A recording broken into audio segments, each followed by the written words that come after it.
हर हर महादेव शंभो, काशी विश्वनाथ गंगे। हर हर महादेव शंभो, काशी विश्वनाथ गंगे। हर हर महादेव। भूत भावन भगवान भोलेनाथ माँ पार्वती के चरणों में प्रणाम करते हुए आइए हम श्री शिव पुराण की कथा का श्रवण करें। नारद जी ने कहा, ब्रह्मन, आपने अरुंधति की तथा पूर्व जन्म में उसकी सारभूता संध्या की बड़ी उत्तम दिव्य कथा सुनाई है, जो शिव भक्ति की वृद्धि करने वाली है।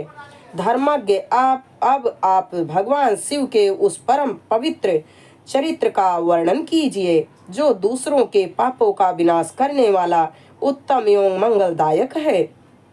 जब कामदेव रति से विवाह करके हर्ष पूर्वक चला गया, दक्ष आदि अन्य मुनि भी जब अपने अपने स्थान को पधारे और जब संध्या तपस्या करने के लिए चली गई, उसके बाद वहाँ क्या हुआ?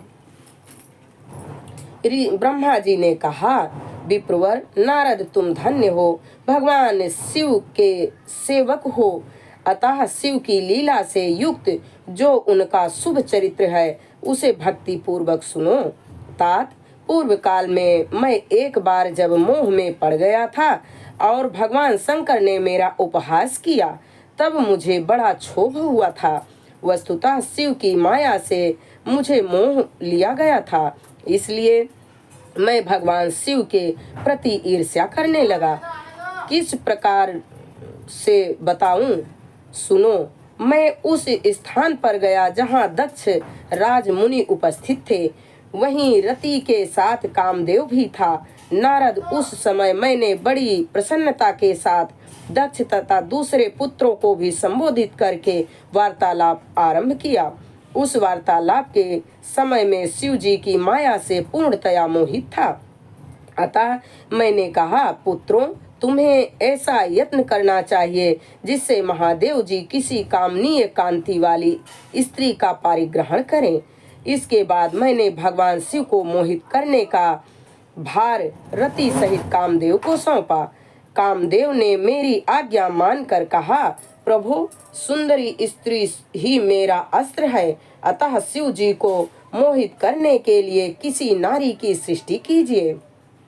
यह सुनकर मैं चिंता में पड़ गया और लंबी लंबी सांस खींचने लगा। मेरे उस निश्वास से राशि राशि पुष्पों से विभूषित वसंत का प्रादुर्भाव हुआ। वसंत और मलयानील ये दोनों मदन के सहायक हुए। इनके साथ जाकर कामदेव ने वामदेव को मोहने की बारंबार चेष्टा की, परंतु उसे सफलता न मिली। जब वह निराश होकर लौट आया, तब उसकी बात सुनकर मुझे बड़ा दुख हुआ। उस समय मेरे मुख से जो निश्वास वायु चली, उससे मरुद गणों की उत्पत्ति हुई। उन्हें मदन की सहायता के लिए आदेश देकर मैंने पुनः उन सब को शिव जी के पास भेजा, परंतु महान यत्न करने पर भी भगवान शिव को मोह में न डाल सके। काम सपरिवार लौट आया और मुझे प्रणाम करके अपने स्थान को चला गया। उसके चले जाने पर मैं मन ही मन सोचने लगा कि निर्विकार तथा मन को बस में रखने वाले योग परायण भगवान शंकर किसी स्त्री को अपनी सहधर्मिणी बनाना कैसे स्वीकार करेंगे। यही सोचते सोचते मैंने भक्ति भाव से उन भगवान श्री हरि का स्मरण किया, जो साक्षात स्वरूप तथा मेरे शरीर के जन्मदाता हैं। मैंने दीन वचनों से युक्त शुभ स्तोत्रों द्वारा उनकी स्तुति की। उस स्तुति को सुनकर भगवान शीघ्र ही मेरे सामने प्रकट हो गए। उनके चार भुजाएं शोभा पाती थी, नेत्र प्रफुल्लित कमल के समान सुंदर थे। उन्होंने हाथों में शंख, चक्र, गदा और पद्म ले रखे थे। उनके श्याम शरीर पर पीतांबरधारी बड़ी शोभा पा रही थी। वे भगवान श्री हरि भक्त प्रिय और अपने भक्त उन्हें बहुत प्यारे हैं। सबके उत्तम शरणदाता उन श्री हरि को उस रूप में देखकर मेरे नेत्रों से प्रेमाश्रु की धारा बह चली और मैं गदगद कंठ से बारंबार स्तुति करने लगा। मेरे उस स्तोत्र को सुनकर अपने भक्तों के दुख दूर करने वाले भगवान विष्णु बहुत प्रसन्न हुए और शरण में आए हुए मुझ ब्रह्मा से बोले, महाप्राग विधाता, लोक सृष्टा ब्रह्मांड, तुम धन्य हो। बताओ तुमने किस लिए आज मेरा स्मरण किया है और किस निमित्त से यह स्तुति की जा रही है। तुम पर कौन सा महान दुख आ पड़ा है, उसे मेरे सामने कहिए। इस समय मेरे सामने कहो, मैं वह सारा दुख मिटा दूंगा। इस समय कोई संदेह या अन्यथा विचार नहीं करना चाहिए। ब्रह्मा जी ने सारा प्रसंग सुनाकर कहा, केशव, यदि भगवान शिव किसी तरह पत्नी को ग्रहण कर लें तो मैं सुखी हो जाऊंगा। मेरे अंतःकरण का सारा दुख दूर हो जाएगा। इसलिए मैं आपकी शरण में आया हूँ। मेरी यह बात सुनकर भगवान मधुसूदन हंस पड़े और मुझ लोक सृष्टा ब्रह्मा का हर्ष बढ़ाते हुए मुझसे शीघ्र ही यूं बोले, विधाता, तुम मेरा वचन सुनो, यह तुम्हारे भ्रम का निवारण करने वाला है। मेरा वचन ही वेद शास्त्र आदि का वास्तविक सिद्धांत है। शिव ही सबके कर्ता भरता और संहार करता है। वे ही परात्पर हैं, पर ब्रह्मा परमेश्वर, निर्गुण, निरादेशक, निर्विकार, अद्वितीय, अच्युत, अनंत, सबका अंत करने वाले स्वामी और सर्वव्यापी परमात्मा एवं परमेश्वर हैं। ब्रह्मांड, यदि तुम्हारे मन में यह विचार हो कि शंकर पत्नी ग्रहण करें तो शिवा को प्रसन्न करने के उद्देश्य से शिव का स्मरण करते हुए उत्तम तपस्या करो। अपने उस मनोरथ को हृदय में रखते हुए देवी शिवा का ध्यान करो।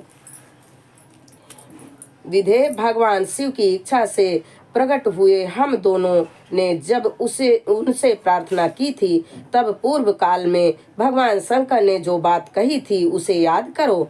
ब्रह्मांड, अपनी शक्ति से सुंदर लीला विहार करने वाले निर्गुण शिव के स्वेच्छा से सगुण होकर मुझको और तुमको प्रकट करने के पश्चात तुम्हें जो सृष्टि कार्य करने का आदेश दिया और उमा सहित उन अविनाशी सृष्टि कर्ता प्रभु ने मुझे उस सृष्टि के पालन का कार्यभार सौंपा।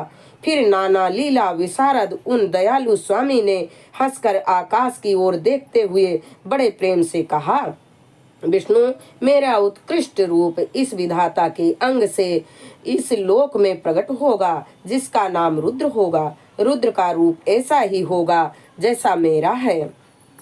ऐसा कहकर भगवान परमेश्वर हम पर कृपा करने के पश्चात वहां से अंतर ध्यान हो गए और हम दोनों सुखपूर्वक अपने अपने कार्य में लग गए। ब्रह्मांड, समय पाकर मैं और तुम दोनों सपत्नीक हो गए और साक्षात भगवान शंकर रुद्र नाम से अवतीर्ण हुए। वे इस समय कैलाश पर्वत पर निवास करते हैं। प्रजेश्वर, अब शिवा भी सती नाम से अवतीर्ण होने वाली हैं, अतः तुम्हें उनके उत्पादन के लिए ही यत्न करना चाहिए। ऐसा कहकर मुझ पर बड़ी भारी दया करके भगवान विष्णु अंतर ध्यान हो गए और मुझे उनकी बातें सुनकर बड़ा आनंद प्राप्त हुआ। हम इस कथा को यहीं पर विराम देते हैं। आगे की कथा अगले वीडियो में। नमः शिवाय शिव, नमः शिवाय हर हर भोले, नमः शिवाय हर हर महादेव। भूत भावन भगवान भोलेनाथ माँ पार्वती के चरणों में हमारा कोटि कोटि प्रणाम स्वीकार हो।